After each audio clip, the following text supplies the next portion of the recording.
স্কেলের উপর করা এই অঙ্ক দুইটা দেখো আমরা আসলে একটা নিয়ম বুঝে তাহলে আমরা সব অঙ্ক করতে পারবো হ্যাঁ তবে এখানে সি এবং এফ আছে তাহলে আমার কি এই দুটো অঙ্ক হচ্ছে সি বাই এফ সমান সমান এফ মাইনাস 32 বাই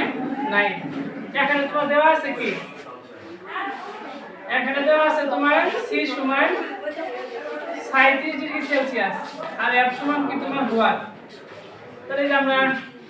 এখানে যে সূত্র প্রয়োগ করছি আমরা জানি লিখবা আসলে মান বসাও বের করতে হবে আমাদের কি এফ এর মান দেখো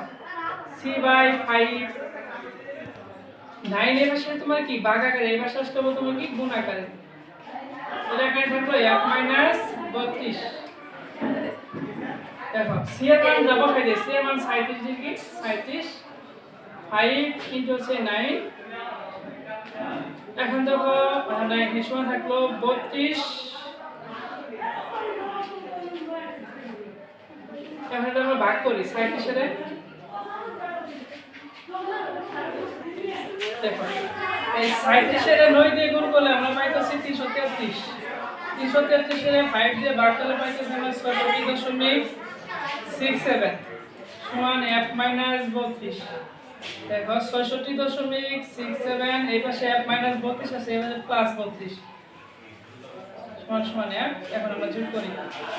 2 6 8 3 6 9 .67 তাহলে आंसर দাঁড়ালো আমাদের f সমান 98.67 ডিগ্রি ফারেনহাইট আমরা কিন্তু জানি এর आंसर আমরা জানি কিন্তু মানুষের শরীরে স্বাভাবিক তাপমাত্রা 98.4 ডিগ্রি ফারেনহাইট হ্যাঁ এখন এটা কি স্বাভাবিক তাপমাত্রা এর চেয়ে বেশি থাকে কিন্তু মানুষের শরীরে